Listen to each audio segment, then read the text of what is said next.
त्या रिमझिमत्या पावसामध्ये मंदारच्या गाडीतून घरी परतल्यानंतर कावेरीला रात्री बराच वेळ झोप येत नव्हती. तिच्या खोलीच्या खिडकीवर आदळणाऱ्या पावसाचा थेंबाकडे पाहत ती तशीच पडून राहिली.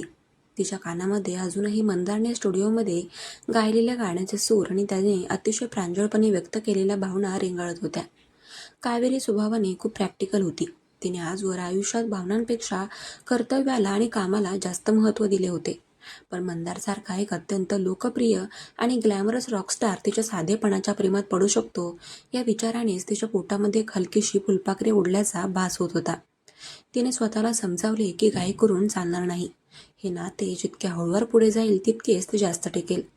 दुसऱ्या दिवशी मंगळवारची सकाळ मुंबईमध्ये एक नवीन उत्साह घेऊन आली. पाऊस थांबला होता आणि हवेमध्ये एक छान गारवा होता. कावेरी नेहमीप्रमाणे 9 वाजायला 5 मिनिटं कमी असतानाच ऑफिसमध्ये दाखल झाली.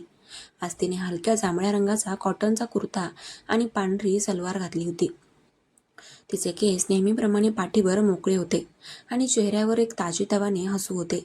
ती तिच्या केबिनमध्ये जाऊन बसली आणि तिने लॅपटॉपवर ईमेल्स तपासण्यास सुरुवात केली. काही वेळातच राहुल केबिनमध्ये आला. त्याच्या हातात एक नवीन फाईल होती. Good morning ma'am. आज एक खूप मोठी आनंदाची बातमी आहे. मंदार सरांच्या त्या नवीन पियानो गाण्याचा जो रफ ऑडिओ आपण स्पॉन्सर्सला पाठवला होता, तो त्यांना इतका आवडला आहे की त्यांनी या गाण्याचा एक भव्य म्युझिक व्हिडिओ शूट करण्याची तयारी दर्शवली आहे. यासाठी त्यांनी बजेट दुप्पट केले आहे. कावेरीचे डोळे आनंदाने चमकले. खरंच? ही खूप मोठी गोष्ट आहे राहुल. स्पॉन्सर सहसा रॉक म्युझिक सोडून अशा संत गाण्यावर एवढा पैसा खर्च करत नाहीत. पण या म्युझिक व्हिडिओचे शूटिंग कुठे करायचे याबद्दल काही ठरले आहे का? हो मॅम. दिग्दर्शकांचे म्हणणे आहे की हे गाणे निसर्गाच्या कुशीमध्ये म्हणजेच महाबळेश्वर किंवा लवासासारख्या ठिकाणी शूट करावे, जिथे सुंदर धुके आणि हिरवळ असेल. आणि मुख्य म्हणजे डायरेक्टर सरांनी सांगितले आहे की या संपूर्ण शूटिंगच्या नियोजनासाठी आणि PR कव्हरेजसाठी तुम्हाला स्वतः प्रोडक्शन टीमसोबत तिथे जावं लागेल, राहुलने सांगितलं.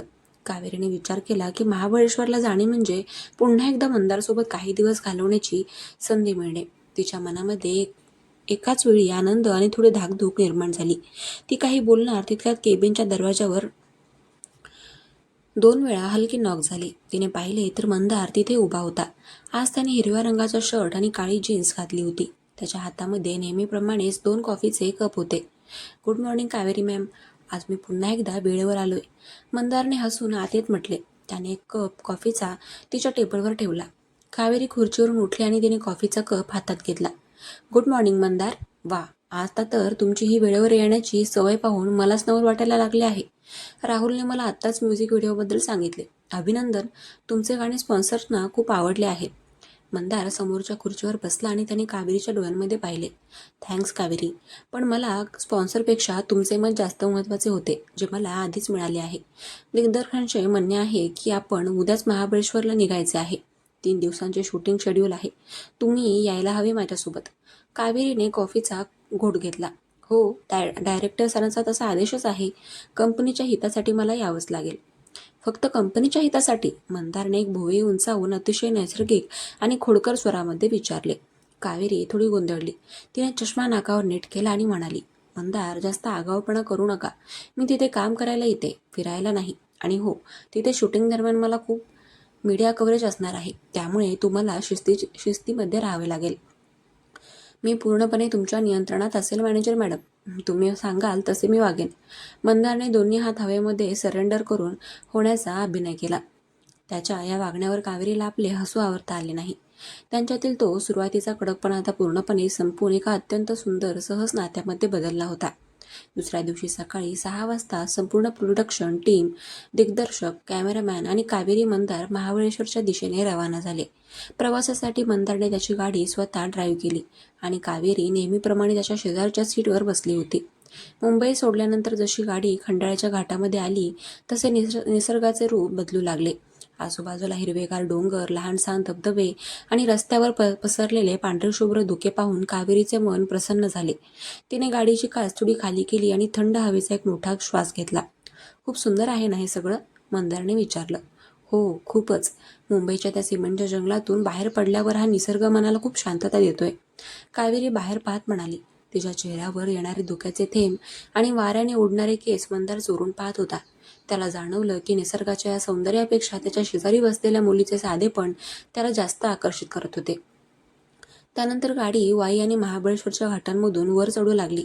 रस्ते नागमोडी वळणाचे होते आणि मंदार अत्यंत कौशल्याने स्टेअरिंग फिरवत होता. कावेरीने मध्येच आयपॉड काढून शूटिंगच्या प्रत्येक लोकेशनची वेळेनुसार यादी तपासली. पहिला शॉट वेण्णा लेकपाशी आहे मंदार. तिथल्या प्रशासनाकडून आपल्याला फक्त संध्याकाळपर्यंतचीच परवानगी मिळाली आहे. त्यामुळे वेळेचे भान ठेवावे लागेल.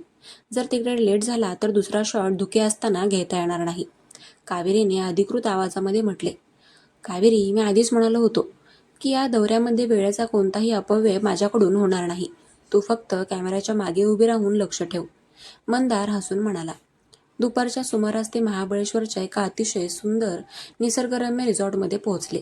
रिसॉर्टच्या चारी बाजूंना स्ट्रॉबेरीच्या बागा आणि उंच झाडे होती. संपूर्ण टीमने थोडी विश्रांती घेतली. सामान आपापल्या खोल्यांमध्ये ठेवले आणि जेवण आटोपून सर्वजण वेण्णा लेकच्या दिशेने रवाना झाले. तलावाच्या काठावर पोहोचताच दिग्दर्शकाने जागेची पाहणी केली. तिथे आधीच एक मोठा लाकडी पियानो आणून ठेवण्यात आला होता. निसर्गात पसरलेले हलके धुके आणि पाण्याचे संत तरंग यामुळे ते ठिकाण अतिशय शांत आणि गूढ वाटत होते. मंदारने त्याचे कपडे बदलले होते. त्याने राखाडी रंगाचा लॉंग ओव्हरकोट आणि काळी पॅन्ट घातली होती. तो पियानोसमोर जाऊन बसला. कावेरी मॉनिटरच्या मागे उभी राहून दिग्दर्शकाच्या शेजारी बसली होती. तिचं पूर्ण लक्ष मंदारच्या हालचालींवर होते. दिग्दर्शकाने माईकवरून ॲक्शन असं म्हटले. मंदारने पियानोच्या पट्ट्यांवर हात फिरवला आणि गाण्याचे मुख अभिनय सुरू केले. त्याच्या चेहऱ्यावर उमटलेले भाव इतके अस्सल होते की जणू काही तो स्वतःच्याच मनातल्या कोणत्या तरी जुन्या आठवणींना हाक मारत होता. गाण्याचा सूर जसजसा पुढे जात होता तसतसे कावेरीचे डोळे त्याच्यावर खिळून राहिले. तिला जाणवले की गर्वाचा मुखवटा पूर्णपणे गळून पडल्यानंतर हा माणूस किती संपन्न आणि शांत वाटतो. शूटिंग सुरू होऊन 1-2 शॉट्स पूर्ण झाले होते की अचानक आकाशामध्ये ढगांची दाटी झाली. महाबळेश्वरचे हवामान कधी बदलेल याचा नेम नसतो. अचानक वाऱ्याचा वेग वाढला आणि बघता बघता पावसाच्या मोठ्या सरी कोसळू लागल्या. कटकट, कॅमेरा आवरा, लाइटिंग प्लॅस्टिकने झाका. दिग्दर्शकाने माईकवरून एकच आरडाओरड सुरू केला. संपूर्ण क्रू सामान वाचवण्यासाठी धावू लागला. कावेरीने पाहिलं की मंदार पियानोपाशी तसाच उभा होता, कारण त्याचे ओव्हरकोट आणि माईक ओले झाले होते. तिने बाजूला ठेवलेली एक मोठी काळी छत्री उचलली आणि ती चिखलातून वाट काढत धावत जाऊन मंदारच्या डोक्यावर धरू लागली. मंदार, या लवकर इकडे, भिजाल तुम्ही. कावेरीने छत्रीवर धरत आवाज दिला. मंदारने डोके वर केले. पाऊस इतका वेगवान होता आणि वारा इतका जोरात होता की छत्री कावेरीच्या हातातून निसटून जात होती. मंदारने अजिबात वेळ न घालवता आपला मोठा उजवा हात कावेरीच्या हातावर ठेवला आणि छत्रीचे हँडल घट्ट पकडले. त्या अचानक झालेल्या स्पर्शाने कावेरीच्या अंगावर एक हलकी शकावली आली. ती मंदारच्या छातीपाशी अगदी जवळ उभी होती.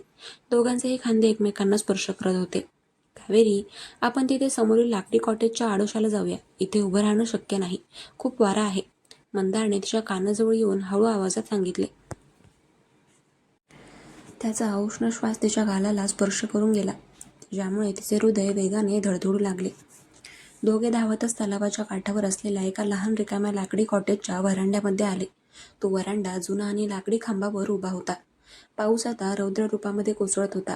पत्र्यांवर पडणाऱ्या पाण्याचा आवाज एवढा मोठा होता की आजूबाजूचा कोणताही आवाज ऐकू येत नव्हता. रिसॉर्टची बाकीची टीम दूरवर असलेल्या मुख्य वाहनांकडे निघून गेली होती. त्यामुळे या कॉटेजच्या व्हरांड्यात आता फक्त मंदार आणि कावेरी दोघेच उरले होते. कावेरीचे खांदे आणि त्या कुर्त्याचा काही भाग पावसामुळे पूर्णपणे ओला झाला होता. थंड वाऱ्याच्या झुळकीमुळे ती हलकीशी थरथरत होती. मंदारने हे पाहिलं. त्याने कोणतीही घाई न करता अत्यंत काळजीपोटी आपल्या काळ्या रंगाचे लेदर जॅकेट, जे त्याने प्रवासामध्ये घातले होते आणि आता कॉटेजच्या बेंचवर ठेवले होते, ते उचलून आणि कावेरीच्या खांद्यावर पांघरले. नको मंदार, तुमचे कपडे भिजतील. कावेरीने जॅकेट काढण्याचा प्रयत्न केला. कावेरी, शांत बसा. माझे कपडे भिजले तरी चालतील, पण तुम्हाला थंडी वाजते आणि मी माझ्या मॅनेजरची तब्येत खराब होऊ देऊ शकत नाही. मंदारने अत्यंत हक्काच्या आणि मऊ सुरामध्ये सांगितले. त्याचा तो अधिकार पाहून कावेरी शांत झाली. तिने त्याचे जॅकेट स्वतःभोवती घट्ट गुंडाळले. त्या जॅकेटमधून मंदारच्या अत्तराचा आणि त्याच्या शरीराचा एक ओळखीचा, सुरक्षित वाटणारा सुगंध येत होता, ज्याने तिचे मन सुखावले. बाहेर पाऊस कोसळत होता. तलावाच्या पाण्यामध्ये पावसाचे थेंब पडून मोठे तरंग उमटत होते. धुक्याची एक पांढरी चादर हळूहळू तलावावर पसरत होती. व्हरांड्यात एक मंद, सुखद शांतता पसरली होती. दोघे लाकडी रेलिंगला टेकून उभे राहिले. कावेरी, मंदारने शांतता भंग करत विचारले. मुंबईत जेव्हा मी माझ्या भावना सांगितल्या होत्या तेव्हा तुम्ही म्हणालात की ही फक्त कृतज्ञता असू शकते. आज या पावसात, या शांततेत मला सांगा, तुम्हाला अजूनही असंच वाटतं का की माझ्या मनात तुमच्याबद्दल जे आहे ते फक्त तात्पुरतं आहे? कावेरीने खाली जमिनीकडे पाहिले. तिचे मन आता पूर्णपणे विरघळले होते.